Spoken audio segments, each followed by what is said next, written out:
నీ చేతిలో రొట్టెను నేనయ్యా, వీరువు యేసయ్యా. నీ చేతిలో రొట్టెను నేనయ్యా, వీరువు యేసయ్యా. వీరువు యేసయ్యా, ఆశీర్వదించు యేసయ్యా. వీరువు యేసయ్యా. తండ్రి అయిన దేవుని నుండి, ప్రభువైన యేసుక్రీస్తు నుండి కృపయు సమాధానం మనందరికీ నుండి గాక. ముందుగా సేవకులకు నా వందన మరణాతులు తెలియజేస్తా ఉన్నాను. అలాగనే పెద్దలకు, పరిచారకులకు, విశ్వాసులందరికీ కూడా నా వందన మరణాతులు తెలియజేస్తా ఉన్నాను. సంతోషం ప్రియులారా, నేను అందరూ మీ అందరికీ కూడా నేను తెలుసునని అనుకుంటున్నాను. తెలుసున్న వారు ఒకసారి మరణాత తెలిసి సంతోషం.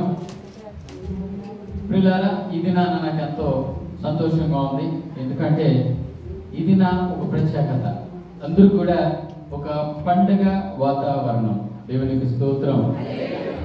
ఎందుకంటే పండగ వాతావరణం అని మనం చెప్పగలరా?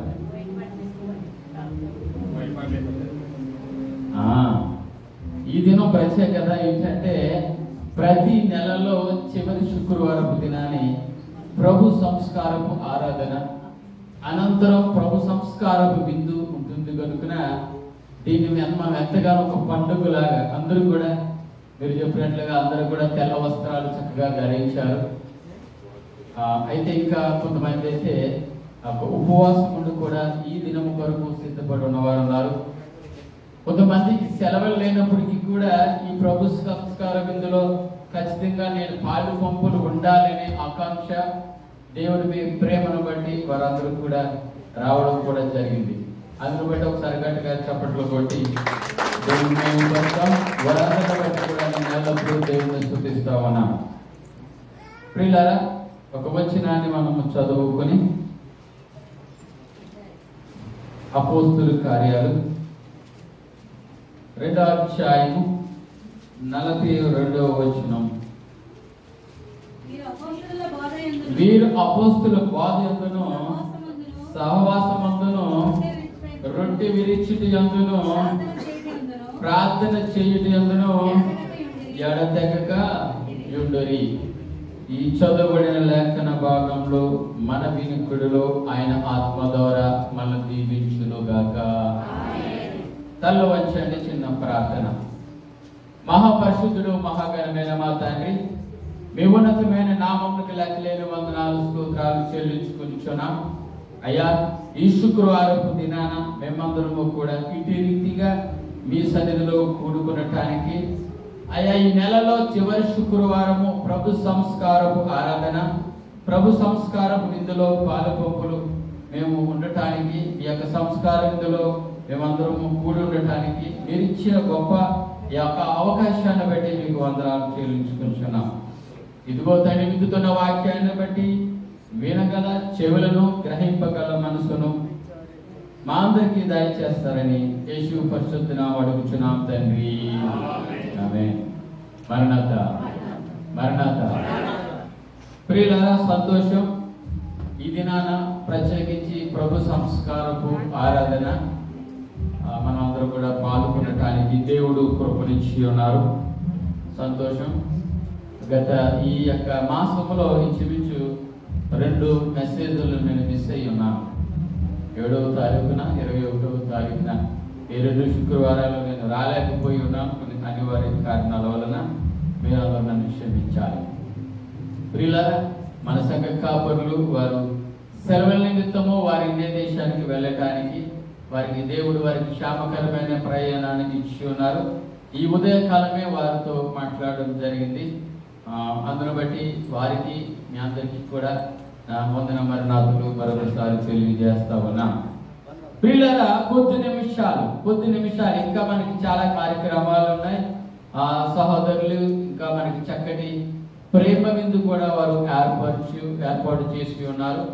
అందును బట్టి ఈ యొక్క కువైట్ దేశంలో ప్రతికూల పరిస్థితులు ఎదుర్కొంటూ ఉన్నాం. దేవుని యొక్క మహాకృపను బట్టి ఈ దినాన మన సన్నిధిలో ఆరాధన జరుగుతూ ఉంది. ఇంచుమించు 100 ఆరాధనలు అయితే 90 ఆరాధనలు కూడా జరగట్లే. దేవుని యొక్క మహాకృపను బట్టి అనేక బేస్మెంట్లు మొయ్యడం జరిగింది. మరలా ఈ యొక్క 1వ తారీఖున మరలా ఏదో చెప్పినట్టున్నారు, సివియర్గా ఉంటుందని చెబుతా ఉన్నారు. ఏదేమైనప్పటికీ కూడా పిల్లారా, మనమందరము కూడా ప్రార్థన చేద్దాం. దేవుడు మనకి మంచి అనుకూల పరిస్థితులు ఇచ్చేలాగన దేవునికి స్తోత్రం. మనం ఏం చేయాలంటే భారతమ్మ కలిగి ప్రార్థన చేయాలి. సంఘము గురించి, సంఘ బిడ్డల గురించి గతంలో ఏ విధంగా అయితే చక్కగా అనేక సంఘాల ద్వారా దేవుడు మహిమపరిచి ఉన్నారు. అయితే ఈ సమయానికి ఈ దినం ఆరాధన జరగకపోవడం, గత ఈ దినమే కాదు, గత 2 వారాలుగా కూడా జరగట్లేదు.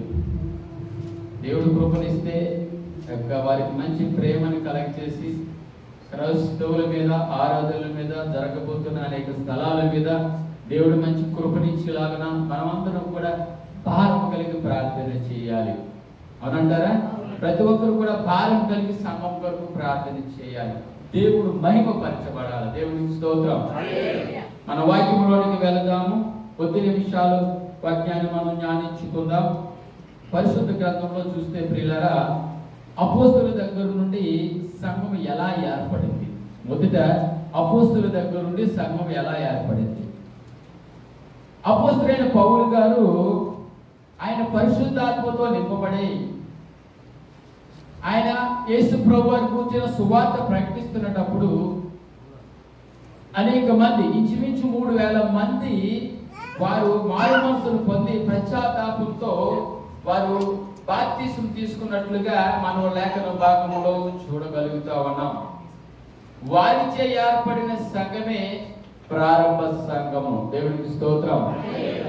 ప్రియులారా, ఈ యొక్క ప్రారంభ సంఘానికి దేవుడు ఒక 4 నియమాలు, ప్రాముఖ్యమైనవి 4 నియమాలు లేదా 4 స్తంభాలు ఏర్పరిచి ఉన్నారు. ఈ దినాన ఆ 4 స్తంభాలు ఏంటి అని మనం జాగ్రత్తగా చూసినట్లయితే ప్రియులారా, మన క్రైస్తవ జీవితానికి అవి చాలా ప్రాముఖ్యమైనవి. మన క్రైస్తత్వానికి సమస్తమును కూడా ఈ 4 స్తంభాల మీద లేదా 4 నియమాల మీద ఆధారపడి ఉందని మనం చెప్పవచ్చు. ఏంటి ఆ 4 స్తంభాలను మనం చూసినట్లయితే మనం చదవబడిన లేఖన భాగంలో ప్రతి అంశానికి కూడా మనం ఏమి యాడ్ చేయాలంటే ఎడతెగక. ఏమనంటే ఒకసారి చెప్పండి. ఎడతెగక. దేవుడి సన్నిధిలో ఉన్నామన్న వారు గట్టిగా చెప్పండి. దేవుడి సన్నిధిలో ఉన్నామన్నమాట. మనం ప్రతి వచ్చినానికి ప్రతి మాటికి కూడా ఎడతెగక అని మనం యాడ్ చేయాలి. ఇప్పుడు చదవబడిన వాక్య భాగం అపోస్తలుల కార్యాలు 42వ అధ్యాయం, క్షమించాలి 2వ అధ్యాయం 42వ వచనం. వీరు అపోస్తలుల బోధయందును ఆగమ్మ ఏం యాడ్ చేయాలి మనం? వీరు అపోస్తలుల బోధయందును ఎడతెగక ఉన్నారు. తర్వాత సహవాసమందును ఏం యాడ్ చేయాలి? ఎడతెగక. సహవాసమందు ఎడతెగక ఉన్నారని. ఇంకా రొట్టె విరుచుటి యందు ఏం యాడ్ చేయాలి? ఎడతెగక. ఎడతెగక రొట్టె విరుచుటి యందు ఉన్నారని. 4వదిగా ప్రార్థన చేయుట యందు ఏం యాడ్ చేయాలి? ఎడతెగక. ఈ 4 అంశాలు చూద్దాము. వారు అపోస్తలుల బోధయందు ఎడతెగక ఉన్నారట, సహవాసమందు ఎడతెగక ఉన్నారట, రొట్టె విరుచుటి యందు ఎడతెగక ఉన్నారట, ప్రార్థన యందు ఎడతెగక ఉన్నారట. ప్రియులారా, ఈ దినాలలో అయితే ఈ దినాలలో అయితే ఈ 3 పర్వాలేదు. ఇందులో 3 అయితే పర్వాలేదు, మనకి ఇబ్బంది ఏం లేదు. ఏంటి 3 అంటే బోధయందు మనం దేవుని మాటలు వింటున్నాం, ఎడతెగక వింటున్నాం. సహవాసమందు దేవుడు సహవాసంలో ప్రతి ఆరాధనలో సహవాసంలో మనం పాల్గొంటున్నాం, ఇది కూడా పర్వాలేదు. ప్రార్థన మనం అనుదినము ప్రార్థన చేస్తున్నాము, భారం కలిగి ప్రార్థన చేస్తా ఉన్నాం, ఎడతెగక, ఇది సంతోషమే. కానీ రొట్టె విరుచుట అనగా ప్రభు వల్ల విషయంలో చాలా నిర్లక్ష్య ధోరణి మనం వహిస్తా ఉన్నాము. రొట్టె విరిచే విషయంలో చాలా నిర్లక్ష్య ధోరణి మనం వహిస్తా ఉన్నాం. ప్రియ సహోదరి సహోదరులారా, ఈ దినాన ఈ యొక్క రొట్టె విరిచుటలో యొక్క ప్రాముఖ్యత మనం తెలుసుకుందాం. ఎవరినైనా సరే, అయ్యా ఈ రొట్టె విరిచుట ఏంటండి, లేదా ఇది ప్రభు బల్ల అంటే ఏంటండి అని ఎవరినైనా అడిగితే మొట్టమొదటిగా వారు చెప్పే అంశం ఏంటో తెలుసా ప్రియులారా? వాళ్ళు అంటారు, అయ్యా యేసుక్రీస్తు ప్రభు వారు రక్తానికి సూచనగా తీసుకుంటున్నామని, యేసు ప్రభు వారు రక్తానికి సాదృశ్యంగా తీసుకుంటున్నామని, యేసు ప్రభు వారు శరీరానికి సూచనగా తీసుకుంటున్నామని, యేసు ప్రభు వారు శరీరానికి సాదృశ్యంగా తీసుకుంటున్నామని చెప్తా ఉంటారు. నిజమే కదా? నిజమే కదా ప్రియులారా? వినండి, జాగ్రత్తగా వినండి. పరిశుద్ధ గ్రంథంలో యేసు ప్రభు వారు ఏ వచనంలో కూడా ఈ నా రక్తానికి సాదృశ్యంగా తీసుకోండి, నా శరీరానికి సూచనగా తీసుకోండి అని యేసు ప్రభు వారు చెప్పలేదు. యేసు ప్రభు వారు ఎప్పుడు కూడా ఇది రక్తానికి సూచనగానో సాదృశ్యంగానో తీసుకోమని చెప్పట్లేదు. ప్రియ సహోదరు సహోదరులారా, యేసు ప్రభు వారు స్వయంగా ఆయన చెప్పిన 4 సాక్ష్యాలు మనం జాగ్రత్తగా చూద్దాం ప్రియులారా. మత్తయి సువార్త 26వ అధ్యాయము 26వ వచనం నుండి 28వ వచనాలు. వారు భోజనము చేయుచుండగా యేసు ఒక రొట్టె పట్టుకుని దాన్ని ఆశీర్వదించి విరిచి తన శిష్యునికి ఇచ్చి, మీరు తీసుకుని ఏమన్నారైనా, ఇది నా, చెప్పాలి, ఇది నా శరీరం అన్నారు. తర్వాత ఆయన గిన్నె పట్టుకుని కృతజ్ఞాస్తుతులు చెల్లించి వారికి ఇచ్చి, దీనిలో నుండి మీరందరూ త్రాగుడి, ఇది నా, ఏమన్నారు, ఇది నా రక్తము. ఆగండి, ఆయన స్వయంగా ఇది నా రక్తము, ఇది నా శరీరం అని చెప్తా ఉంటే మనమెందుకు ఇది సాదృశ్యముగాను సూచనగాను అంటున్నాము? అర్థమవుతుందా ప్రియ సహోదరి సహోదరులారా? ఆయన స్వయంగా ఇది నా రక్తము, ఇది నా శరీరం అని ఆయన చెప్తా ఉంటే మనం ఎందుకు ఈ యొక్క రక్తానికి సాదృశ్యముగా తీసుకుంటున్నాము, రక్తానికి సూచనగా తీసుకుంటున్నాము అంటున్నాము? అర్థమవుతుందా? ఇంకో సాక్ష్యాన్ని మనం చూద్దాం. మార్కు సువార్త 14వ అధ్యాయము 22 నుంచి 24. వారు భోజనము చేయుచుండగా ఆయన ఒక రొట్టెను పట్టుకుని ఆశీర్వదించి విరిచి వారికి ఇచ్చి, మీరు తీసుకుని, ఏమన్నారు? గట్టిగా చెప్పండి, ఇది ఏమన్నారు? ఇది నా శరీరం అన్నారు. తర్వాత వచ్చిన పిమ్మట గిన్నె పట్టుకుని కృతజ్ఞాస్తుతులు చెల్లించి దాన్ని వారికి ఇచ్చాను. తాగిరి అప్పుడైనా నిబంధన విషయమే అనేకుల కొరకు చిందింపబడుచున్న నా రక్తము.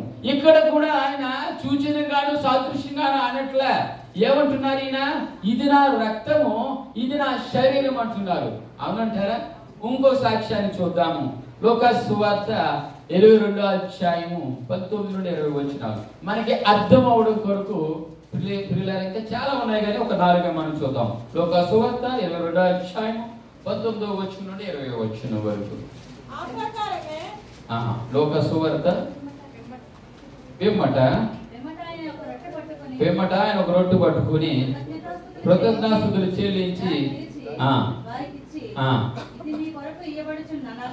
ఇది నా శరీరము,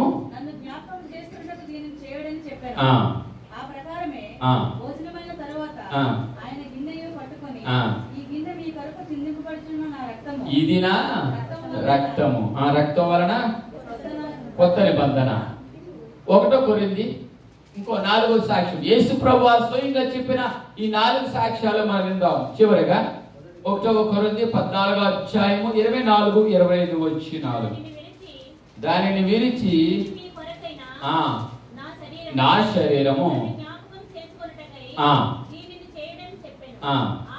ఆ ప్రకారమే భోజనమైన పిమ్మట ఆయన పాత్రను ఎత్తుకుని కొత్త నిబంధన. చాలమ్మా. ప్రియులారా, ఈ చదవబడిన 4 వచనాల్లో కూడా ఆయన ఎక్కడ కూడా ఇది సాదృశ్యమని ఇది చూసినని అన్నారా ప్రియులారా? ఇది సాదృశ్యముగాను ఇది సూచనగాను మన ప్రభు బల్లలో లేదా రొట్టె విరుచుట్లో ఉంటున్నాము కాబట్టి రొట్టె యొక్క ప్రాముఖ్యత మనం తెలుసుకోలేకపోతా ఉన్నాం. స్వయంగా ఇది ఆయన శరీరము, ఆయన రక్తము, ఆయన నలగొట్టబడిన శరీరంలో నా శరీరము కలుస్తుందని ఎప్పుడైతే మనము విమోచించి తీసుకోగలుగుతామో ఎంత శక్తివంతులు అవుతామో ప్రియులారా. దేవునికి స్తోత్రం. అందుకనే అపవాది ఎలాంటి ప్రేరణ మనకి కలుగజేస్తాడంటే ఇది సూచనగానో ఇది సాదృశ్యంగానో తీసుకో, విమోచించొద్దు, నమ్మొద్దు అని మనకి ప్రేరణ కలిగజేస్తాడు. అందుకనే మనం దేవుడిచ్చి ఆశీర్వాదాలు లేదా ఆయన రాజ్యంలో ఎత్తబడే ఒక అవకాశాన్ని, నిత్య జీవాన్ని మనం కోల్పోతా ఉన్నాం. దేవునికి స్తోత్రం. ప్రియ సహోదర సహోదరులారా, ఈ మాటల్లో మనం గమనించాలి. చాలా మంది ఆ దినాల్లో యేసు ప్రభువారిని ఆ శిష్యులు వెంబడిస్తా ఉన్నారు. అనేక మంది యేసు ప్రభువారు ఇది నా రక్తము, ఇది నా రక్తము, ఇది నా శరీరము, ఇది మీరు తిన్నప్పుడల్లా, మీరు తాగినప్పుడు కల్లా మీరు నన్ను జ్ఞాపకం చేసుకోండి అని చెప్పినప్పుడు చాలా మంది శిష్యులట వీళ్ళరా ఇదేంటిది, ఆయన శరీరాన్ని తినమంటాడేటైనా, ఆయన రక్తాన్ని తాగమంటాడేటైనా, మేము ఎవరైనా నరమాంస పక్షులుగా ఏమన్నాను, మనిషి మాంసాన్ని తినడానికి మనిషి రక్తాన్ని తాగడానికని చాలా మంది అట. మనం యోహాను సువార్త 6వ అధ్యాయం చదవదులే కానీ 47వ వచనం, 54వ వచనం, 57వ వచనం, 56వ వచనంలో మనకి ఇవన్నీ కూడా ఇది నా రక్తం, ఇది నా శరీరం, ఇది నా రక్తం, ఇది నా శరీరం అని పలుమార్లు యేసు ప్రభు గారు ఉచ్చరించినట్లుగా మనం చూస్తాం. అనేక మంది శిష్యులు మేము నరమాంస భక్షకులమా, ఆయన మాంసాన్ని తినమంటా ఉన్నాడు, ఆయన రక్తాన్ని తాగమంటా ఉన్నాడు ఆయన అనేసి వాళ్ళు తిరిగి వెళ్ళిపోయినట్లుగా మనం చూద్దాం. ఆ యోహాను సువార్త 6వ అధ్యాయం 66వ వచనం మనం చూద్దాం. ఆ 60వ వచనం చూద్దామా? యోహాను సువార్త 6వ ఆయన శిష్యుల్లో అనేకులు ఈ మాట విని ఏ మాట విని నా రక్తాన్ని తాగు, నా శరీరాన్ని తిను అని చెప్పినప్పుడు వాళ్ళందరూ కూడా ఇది ఎంతో చదవమ తర్వాత మాట, ఇది కఠినమైన మాట, ఇది ఎవడు వినగలడని. ఆయన మాంసాన్ని తినమంటున్నాడు, ఆయన రక్తాన్ని తాగమంటున్నాడు, మేమేమన్నా మనిషి శరీరం తినేవారుమా లేదా మనిషి రక్తాన్ని తాగేవారుమా అని వాళ్ళు ఏం చేసేవారంటే ఇది చాలా కఠినంగా ఉంది ఈ మాట, మేము వినలేకపోతున్నామని వాళ్ళు తిరిగి వెళ్ళిపోయారట, మరలా తిరిగి రాలేదట. 66వ వచనం చూద్దాము. అదే అధ్యాయంలో 6వ అధ్యాయము. అప్పటి నుండి ఆయన శిష్యులు అనేకులు వెనక్కి తీసి మరి ఎన్నడూ ఆయన్ని వెంబడింపలేదట. వారికి ఆ మాట అర్థము కాక ఆయన పలుమార్లు ఇది నా శరీరము, ఇది నా రక్తం అని చెప్పడం ద్వారా వారికి అర్థము కాక వాళ్ళు అర్థం చేసుకోలేక ఇదేదో తేడాగా ఉంది, మేము వినలేకపోతూ ఉన్నాం, ఇది చాలా కఠినంగా ఉన్నాయి ఈ మాటలు అని వాళ్ళు వెనక్కి వెళ్ళిపోయినట్లుగా మనం చూస్తాం. ఇది నా ప్రియ సహోదరి సహోదరులారా, ప్రభు వాళ్ళ యొక్క ప్రత్యేకత, ప్రభు వాళ్ళ యొక్క శక్తి, ప్రభు వాళ్ళ యొక్క ఆశీర్వాదం మనం తెలుసుకున్నట్లయితే అర్థం చేసుకోగలుగుతాం. యేసు ప్రభు గారు అడిగారట 12 మంది శిష్యులని, అయ్యా మీరు వెళ్ళిపోతారా అంటే పేతురు అన్నారట, అయ్యా మీ మాటలో మర్మం ఏదో ఉంది, ఆ మర్మాన్ని మేము తెలుసుకోవాలనుకుంటున్నాం అని చెప్పినప్పుడు ఆయన చెప్తూ ఉన్నారట, ఆయన అప్పగించబడిన రాత్రి రొట్టె పట్టుకుని ఇది నా శరీరము, ద్రాక్షరసాన్ని పట్టుకుని ఇది నా రక్తము అని వారు ఎదుర్కొంటే విరిచి ఇలాగును చేయుడి, ఇలాగ చేయడము ద్వారా ఇది నా రక్తమని మీరు విమోచించండి, నా శరీరం అని విమోచించండి, ఇలాగను మీరును చేయుడి, మీరు చేసినప్పుడల్లా నన్ను జ్ఞాపకం చేసుకోండి అని చెప్పడం జరిగింది. నమ్మరు గట్టి చెప్పట్టుకుంటే అయితే దేవుడు చెప్పిన యేసుప్రభువు చెప్పిన మర్మము తెలియక వారు కఠినమైన మాటగా వాళ్ళు వెళ్ళిపోయినట్లుగా మనం చూస్తాము. ఎప్పుడైతే శిష్యులుగా వారు అర్థమైన రీతిలో అది యేసుప్రభువు వారు అప్పగించబడిన రాత్రి వారు తెలియపరిచారో, ఇలాగున ప్రభు బల్ల అనగా లేదా రొట్టె విరుచుట అనగా ఇదని వారు తెలుసుకోవడం జరిగింది. ప్రియులారా, ఒక సందర్భాన్ని మీకు జ్ఞాపకం చేయాలని ఇష్టపెడతా ఉన్నా. అపోస్తలుడైన పౌలు గారు కొరింథీ సంఘము గురించి ఆయన హెచ్చరిస్తా ఉన్నారట. కొరింథీ సంఘ విశ్వాసులు ప్రభు బల్లలో రొట్టె విరిచుటలో చాలా అనాలోచనగా ఉన్నారట. కొరింథీ సంఘ విశ్వాసులు రొట్టె విరిచుటలో చాలా అనాలోచనగా ఉన్నారట. వాళ్ళు ఏం చేస్తున్నారంటో తెలుసా ప్రియులారా? మనం 11వ అధ్యాయంలో మనం చూసినట్లయితే 18వ వచనంలో మనం చూసినట్లయితే అక్కడ ఉంటుంది, మీరు కక్షలతో మీరు ప్రభు వల్ల పాల్గొంటా ఉన్నారు, ప్రేమ లేకుండా పాల్గొంటా ఉన్నారు, సఖ్యత లేకుండా పాల్గొంటా ఉన్నారు, సమాధానం లేకుండా పాల్గొంటా ఉన్నారు. అక్కడ ఉంటుంది మాట, కక్షలతో. వాళ్ళు ఎలా పాల్గొంటున్నారట? మేము ఆ మాటలో మనం చూసినట్లయితే చూస్తారా 18వ వచనం, మీరు సంఘమందు కూడి ఉన్నప్పుడు మీరు కక్షలు కలవని వినుచున్నాను, కొంత మట్టుకు అది నిజమని ఇది నిజమని నమ్ముచున్నాను. మీలో యోగ్యులైన వారెవరో కనబడినట్లు మీరు. చాలండి, యోగ్యులైనట్లుగా కనబడినట్లు. ఇప్పుడు చాలా మంది మన ఇప్పుడున్న రోజుల్లో ఇప్పుడున్న దినాలలో అయితే తక్కువగా ఉన్నారు, కానీ ఆ దినాలలో అట ఏంటి, నా పక్క వారు లేచారు ప్రభువారు, నేను లేకపోతే నేను పాపంలో ఉన్నాను అనుకుంటారేమో కదా. ఉందా ఏంటి మన సంఘంలో? లేదు కదా. సంతోషం. మన పక్క వాళ్ళు లేచారు కాబట్టి నేను లేకపోతే నేను అయోగ్యంగా ఉన్నాను, నేను ఏదో పాపంలో ఉన్నాను అనుకుంటారేమో అనేసి వాళ్ళు కూడా లేచేవారట. కొంతమంది అయితే ప్రభు వల్ల మొదటి నా దగ్గరికే కదా తేవాలి, వెనక నుంచి ఎందుకు వెళ్ళింది, ఇది బ్లెస్సింగ్ మినిస్ట్రీ కదా అంటారట. నిజము ప్రియులారా, నిజం. కొంతమంది అయితే ఇంకా విషయం చెప్తా ఉన్నాను, ఈ అలవాటు దేవుని మహాకృప మన సంఘంలో లేదు కానీ కొరింథీ సంఘంలో ఉంది.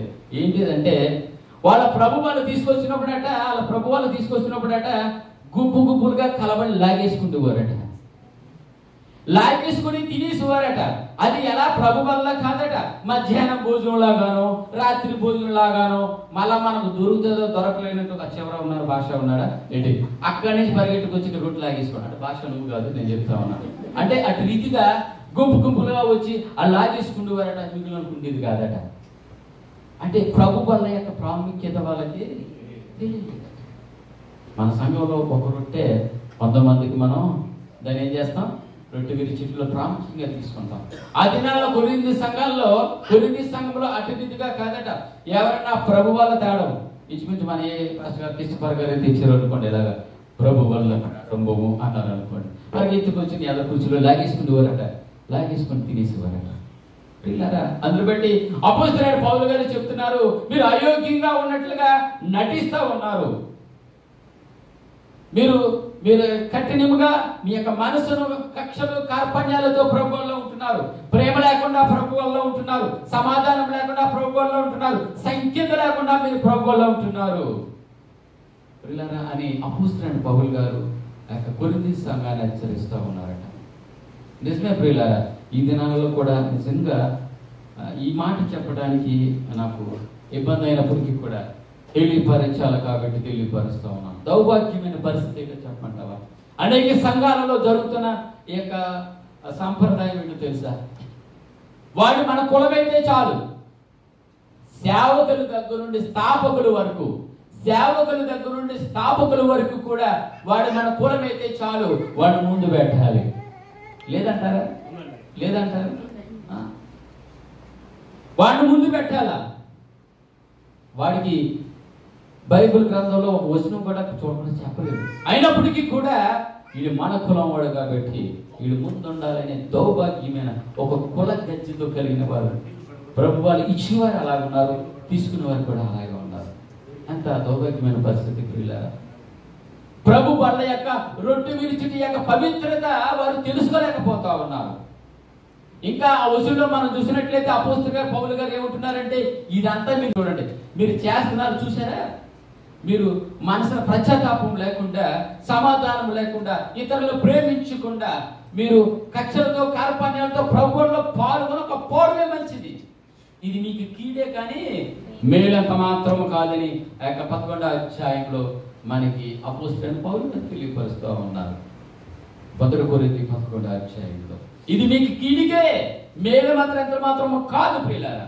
ఒకవేళ అలాంటి పరిస్థితిలో నువ్వు ఉంటే ఒకవేళ ఎవరిని నువ్వు క్షమించలేకుండా ఉంటే, ఎవరిని నువ్వు ప్రేమించలేకుండా ఉంటే, ఎవరితో నువ్వు సంకేతంగా సమాధానంగా లేకపోతే నువ్వు ప్రభువులో పాల్గొనకపోవడమే మంచిది. ఒకవేళ నువ్వు పాల్గొంటే నువ్వేం తెచ్చుకుంటావట? నిజమే, దౌర్భాగ్యమైన పరిస్థితి. వీడు నా కులపొడైతే బాగుండేది, వీడు నా ప్రాంతం అయితే బాగుండేది, నా ప్రాంతం వాడిని అయితే ముందు పెట్టాలి, అప్పుడు వరకు ఆశీర్వదించబడుతున్నా, అప్పుడు వరకు వాడబడుతున్నా పక్క దూసేయడం, వాడు మన కులం అయితే ముందుకు పెట్టడం, మా ప్రాంతం అయితే ముందుకు పెట్టడం. ఇది ఎంత దౌర్భాగ్యమైన పరిస్థితి ప్రియులారా. ఈ దినాలలో అనేక సంఘాల్లో నేను చూస్తూ ఉన్నాం. ప్రభు బల్లకి లేదా రొట్టె విరిచిన దగ్గర వచ్చేటప్పటికి ప్రియులారా, మనమందరం ఎవరమాట? ఆయన కుమారులం. ఎవరమంటే మనము? ఆయన బిడ్డలము. ప్రభు బల్ల యొక్క ప్రత్యేకత మనం తెలుసుకోవాలి, పవిత్రత మనం తెలుసుకోవాలి. కొరింథీ సంఘంలో ఉన్నట్లుగా మనము కూడా మన ప్రాంతము లేదా మన కక్షలతో కార్పణ్యాలతో ప్రభువులో పాల్గొంటే ఇలాంటి వారి గురించి ఒక మాట అంటున్నాడు అపోస్తలుడైన పౌలు గారు 11వ అధ్యాయము 27 నుంచి. కాబట్టి ఎవరు అయోగ్యంగా ప్రభు యొక్క రొట్టెను తినినో, ఆయన పాత్రలో తాగునో, ఆయన శరీరంను గూర్చి రక్తమును గురించి వాళ్ళు ఏమవుతారట? అపరాధి అవుతారట. వాళ్ళకి ఏంటమ్మా శిక్ష? అది చదవండి అక్కడ. పరీక్షించుకోవాలను, అలాగే చేసి ఆ రొట్టెని తిని వివేచింపక త్రాగుచున్నాడు. ఇందువలనే నీలో అనేకులు బలహీనులను, రోగులను, నిద్రించడం అంటే పడుకోవడం కాదు పిల్లలు, చనిపోవడం. చాలా మంది అట ఇటు రీతిగా అపవిత్రంగా పాల్గొనడం వల్ల జరిగే నష్టమేటో తెలుసా? వాళ్ళట రోగులు అవుతామన్నారట. ఇంకేమవుతున్నారట? బలహీనులు అయిపోతా ఉన్నారట. చాలా మంది ప్రభునందు ఏమవుతున్నారట? నిద్రిస్తున్నారట, చనిపోతున్నారట. పిల్లరా, ఈ మాటలు అపోస్తలుడైన పౌలు గారు కొరింథీ సంఘాన్ని హెచ్చరిస్తా ఉన్నారు. ఇదినా ప్రియులారా, మనలో ఎవరైనా అయోగ్యంగా ఉన్నట్లయితే, ఒకవేళ ఇంకా నీలో పశ్చాత్తాపం లేకపోతే, ఎవరు మనస్సాక్షి వారిది ప్రియులారా, హృదయాంతరంగులెరిగిన దేవుడు కొనుక్కున్నా ప్రియులారా. ఒకవేళ ప్రభు వల్ల లేకపోతే నువ్వు పాపములో ఉన్నట్టు కాదు. కానీ ఒకవేళ నువ్వు సరి చేసుకోవలసిన ఏమన్నా ఉన్నట్లయితే సరి చేసుకుని, నువ్వు ఎవరైనా విరోధంగా ఉన్నట్లయితే ప్రభు వల్ల పాల్గొనకపోవడం అనవసరం. మంచిది, నీకు అది కీడికే కానీ మేలుకే కాదని అపోస్తలుడైన పౌలు గారు చెప్తా ఉన్నారు. నువ్వు ఎవరినైనా ప్రేమించలేకపోతే, సమాధానం పడలేకపోతే, సంఖ్యత లేకపోతే ప్రభు వల్ల పాల్గొనొద్దు. ఒకవేళ అలా ఉండకుండా ప్రభు వల్ల పాల్గొంటే అపోస్తలుడైన పౌలు గారు చెప్తున్నారు, ఏమంటున్నారు? నువ్వేమవుతావట? ఆయన శిక్షకు అర్హులు అవుతావు, రోగులు అవుతారు, బలహీనులు అవుతారు, ప్రభునందు నువ్వు మరణిస్తావు అని అపోస్తలుడైన పౌలు గారు హెచ్చరిస్తూ ఉన్నారు. ఉదాహరణకి కొన్ని సంఘాలలో పిల్లారా ఏం జరుగుతుంటుందంటే, కొన్ని సంఘాల్లో స్త్రీలైతేనేమి కానీ పురుషులైతేనేమి కానీ వాళ్ళకున్న బలహీనతల గురించి ఆ దేవుడి ఎదుట మొదలు పెట్టచ్చు, తప్పులేదు. అయితే ఉపవాసం ఉంటున్నట్లుగా, ఆ దినం ఉపవాసం ఉంటున్నట్లుగా ముఖం వికారంగా పెట్టుకుని అమ్మ మీరు స్వీట్స్ తీసుకోలేదంటే వారు అనే మాట ఉపవాసం అండి. అలా ఇంచుమించు ఒక 20-30 మందికి నేను ఉపవాసం అని చెప్పుకుంటే కానీ ఆ అమ్మకి ఏం కుదరదట, మనసాక్షి ఉంటుందట. ఇలాంటి వారి గురించే పరిశుద్ధ గ్రంథం చెప్తా ఉంది. ప్రియులారా, మీరు అయోగ్యంగా పాల్గొన్నప్పుడు సాతానుడు మళ్ళీ ఎలా ప్రేరణ కలిగజేస్తాడంటే, ఆయన శరీరానికి సూచనగాను సాదృశ్యంగాను మనకి తీసుకోవడం ద్వారా మనం ప్రభువుకు దూరం అయిపోతా ఉన్నాం. ఆయన శరీరము, ఆయన రక్తము, నా శరీరము ఆయన శరీరము నా శరీరంలో కలుస్తుందని ఎప్పుడైతే నువ్వు పవిత్రంగా తీసుకోగలుగుతావో, ఆ రొట్టె విరిచిట్లో ఆశీర్వాదాలను పొందుకుంటావు. ప్రియ సహోదరి సోదరులారా, ఒక మాట చెప్పి ముగించాలని కోరుకుంటున్నాను.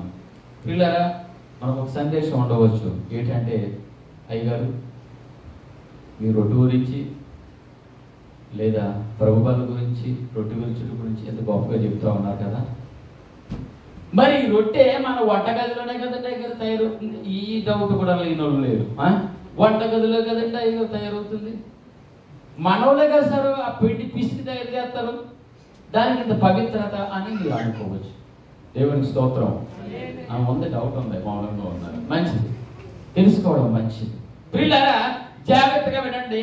ఈ యొక్క రొట్టెను వంటగదిలోనే తయారు చేసి ఉండవచ్చు, లేదా ఇది వ్యక్తులు లేదా సహోదరులు సహోదరులు ఎవరైనా తయారు చేసి ఉండవచ్చు. అయినప్పటికీ కూడా ఎప్పుడైతే ఆ ప్రభు వల్ల దేవుడి సన్నిధిలోకి వస్తుందో, ఎప్పుడైతే ఇక పులిపీఠ మీద ఉంచబడుతుందో, మనం చూద్దాం యోహాను సువార్త 6:54 త్వరగా పిల్లరా.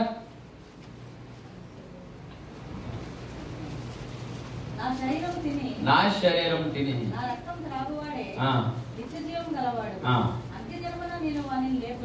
మొదట మనం మత్తయి సువార్తలో చూసినట్లయితే 26 వచనంలో చదవదులే కానీ పిల్లరా, మొదట దేవుడు దీన్ని ఏం చేస్తారట, ఎప్పుడైతే ఇక పులిపీఠ మీదకి ఇది వచ్చిందో దేవుడు దీన్ని ఆశీర్వదిస్తాడట. దేవుడి స్తోత్రం. గట్టిగా చప్పట్లు కూడా దేవుడు మహిమపరుద్దామా. పిల్లరా ఎప్పుడైతే ఇక ప్రభు వల్ల ఇక పులిపీఠ మీదకి వస్తుందో దేవుడు దీన్ని ఆశీర్వదిస్తారట. మన దేవుడుకున్న మంచి లక్షణం ఏంటో తెలుసా? ఒక పదార్థాన్ని తీసుకుని ఇంకో పదార్థాన్ని తయారు చేయడం. దేవుడికి స్తోత్రం. మట్టిని తీసుకుని మాంసం ముద్దగా తయారు చేయలేదా? ఒక మట్టిని తీసుకుని నిన్ను నన్ను ఆయన తయారు చేయలేదా? ద్రాక్షారసాన్ని తీసుకుని ఆయన నీళ్లను తీసుకుని ద్రాక్షారసంగా మార్చలేదా? పిల్లరా నీళ్లను ద్రాక్షారసంగా మార్చగలిగిన దేవుడు, మట్టిని మాంసం ముద్దగా తయారు చేయగలిగిన దేవుడు ఈ రొట్టి ద్రాక్షారసాన్ని ఆయన శరీరముగా ఆయన రక్తంగా మార్చలేరంటారా? దేవునికి స్తోత్రం. మీ సహోదరి సహోదరులారా, ఇది మనుషులతో చేయబడి ఉండవచ్చు, లేదా మన వంటగదిలోనే చేయబడి ఉండవచ్చు. అయితే ఎప్పుడైతే అది ప్రభు బల్ల దగ్గరకు వస్తుందో, ఎప్పుడైతే అది పులిపీఠ మీదకి వస్తుందో దేవుడు దాన్ని ఏం చేస్తారట? ఆశీర్వదిస్తారట. ఎప్పుడైతే ఈ యొక్క రొట్టె విరుచుటలో ప్రియులారా మీరు పాల్గొంటారో, రొట్టె విరుచుట కార్యక్రమంలో మీరు పాల్గొంటారో, మొదట ఆశీర్వదించబడిన దాన్ని మీరు తీసుకుంటున్నారో మీరు కూడా ఏమవుతారట? ఆశీర్వదించబడతారట. ఇంకా ఈ యొక్క విరుచుట, రొట్టె విరుచుట లేక ఆశీర్వాదం ఏంటో తెలుసా పిల్లరా? నిత్యరాజ్యాన్ని పొందుకుంటారంట. దేవునికి స్తోత్రం. దేవునికి స్తోత్రం. ఇంకా మన వచనంలో చూసినట్లే అంత్య దినాన్ని వారు నా శరీరాన్ని తిని నా రక్తాన్ని తాగువాడు నిత్య జీవం గలవాడు, అంత్య దినమున వాడిని ఏం చేస్తాను నేను? లేపుతానంట. రెండవ రకంలో మనం ఎత్తబడతాం. ఎప్పుడో తెలుసా ప్రియులరా? ఎప్పుడో తెలుసా? నువ్వు రొట్టె విరిచిట ప్రభు బలయందు నువ్వు ప్రేమను కలిగి, ఆయన ప్రేమను కలిగి, ఎప్పుడైతే అది పవిత్రము, అది యేసు ప్రభు వారి యొక్క శరీరము, యేసు ప్రభు వారి రక్తము అని నువ్వు తీసుకోవాలి. ఎప్పుడు కూడా సాదృశ్యముగాను సూచనగాను తీసుకున్నట్లయితే అది మనలో శాతానుడు ప్రేరణ కలుగజేస్తా ఉన్నాడు. అవునా? మీకు ఒక ఉదాహరణ చెప్తా ఉన్నా. ఇక ఫోన్ ఉందనుకోండి, ఫోన్ కూడా ఎక్కడ ఉంది, ఒక ఫోన్ ఉందనుకుందాం.